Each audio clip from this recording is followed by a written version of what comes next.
All right, y'all. So let's talk about the diddler because his defense team is a cackle.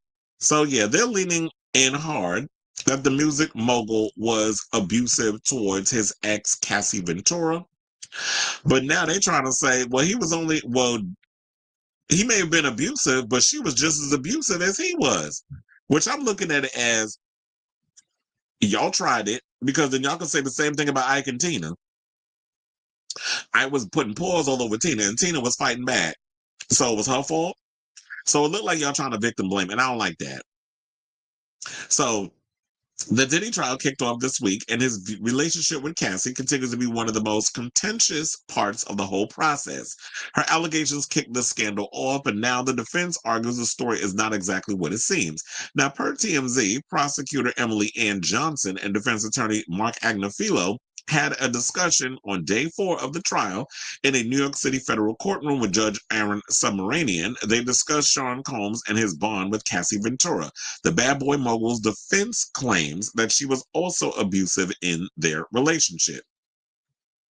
The debate began when prosecutor Johnson stated that victim number 1, presumably the singer, will not face cross-examination on particular medical problems. Now, they said George Submarinian reportedly said the defense can eventually cross-examine if the prosecution removes this limitation. Now, in a response, Mark Agnafilo revealed the defense team is going to take the position there was mutual violence in their relationship, hitting on both sides, DV. He added, we are absolutely going to admit to DV, but at what point does it become coercive? Well, a lot of people are going to say that he's a man, she's a woman, so therefore, I mean, we all know that, and I've said this many times now, if a woman put a hand on you, I'm not all for hitting a woman. However, if you're going to initiate the violence, I'm knocking your ass out.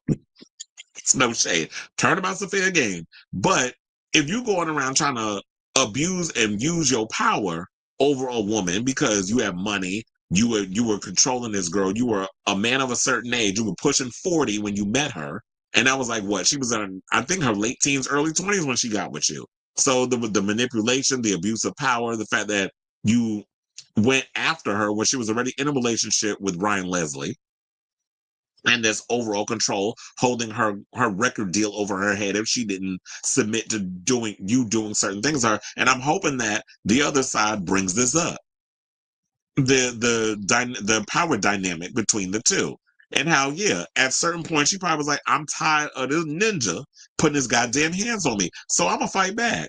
Even if I get my behind beat, even if I wind up with broken bones and a black eye, I'm going to fight you, even if I don't win. And I'm sure she did that because at some point, nobody just sits there and is going to continue to take punch at the punch at the punch at the punch. And we've heard people who have mentioned that, yeah, they were getting this, they would get to tussling. And how she would fight him back when he was putting paws on her. So if this is the defense y'all going on, like I really feel like his legal team, I just feel like this time is different. Like I just don't think that Diddy is gonna win this trial. So y'all can sit and pinpoint and come up with all kinds of little stunts and shows that y'all want to come up with, but I don't see it working. And yeah, so as you can see right there, Cassie is currently pregnant with, I believe, her 3rd child. So now then the judge reportedly asked Agnafilo if he means Diddy and Cassie relationship was outright violent. And then he says, quote, right, we're saying it's relevant, the defense attorney reportedly replied. Now, on the other hand, prosecutor Johnson announced she would submit a letter to the court about this matter, saying that this is because of her plans to present 2 cell phone videos and corrected footage of the 2016 hotel assault, which shocked the world a year ago. Since this scandal blew up, Puffy's net worth, is reportedly sank from, damn, he was a billionaire. Now he's making like, he's worth $400 million. He lost $500 million. Well, a little under, because 400 million makes it under. But I'm like, damn, where all that money go? Is it from all your business endeavors, or the fact that all your legal fees? Like, damn, they cleaning him out.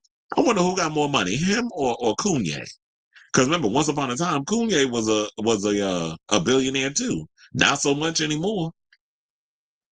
Now, speaking of which, Diddy's team wants to exclude the Cassie footage from the trial while they failed in excluding all other alleged evidence from the procedure. It's unclear if the CNN video is still on the table. Given Johnson's comments, it seems like prosecutors are still counting on its introduction and discussion.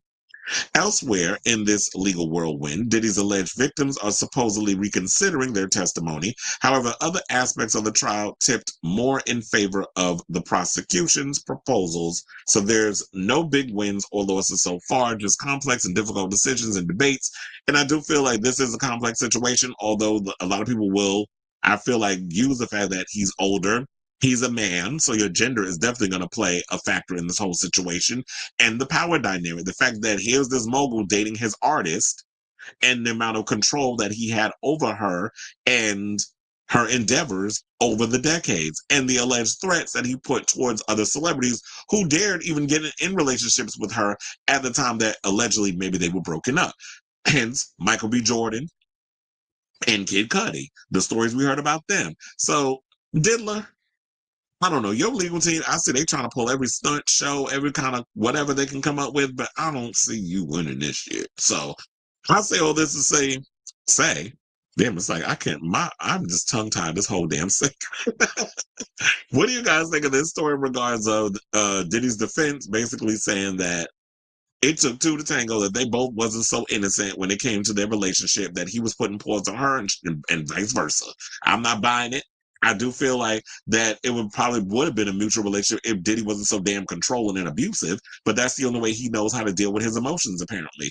And so that's the defense they're going with. I'm side on it because it sounds ridiculous, but here we are. So let me know what you guys think of this story in the comments down below.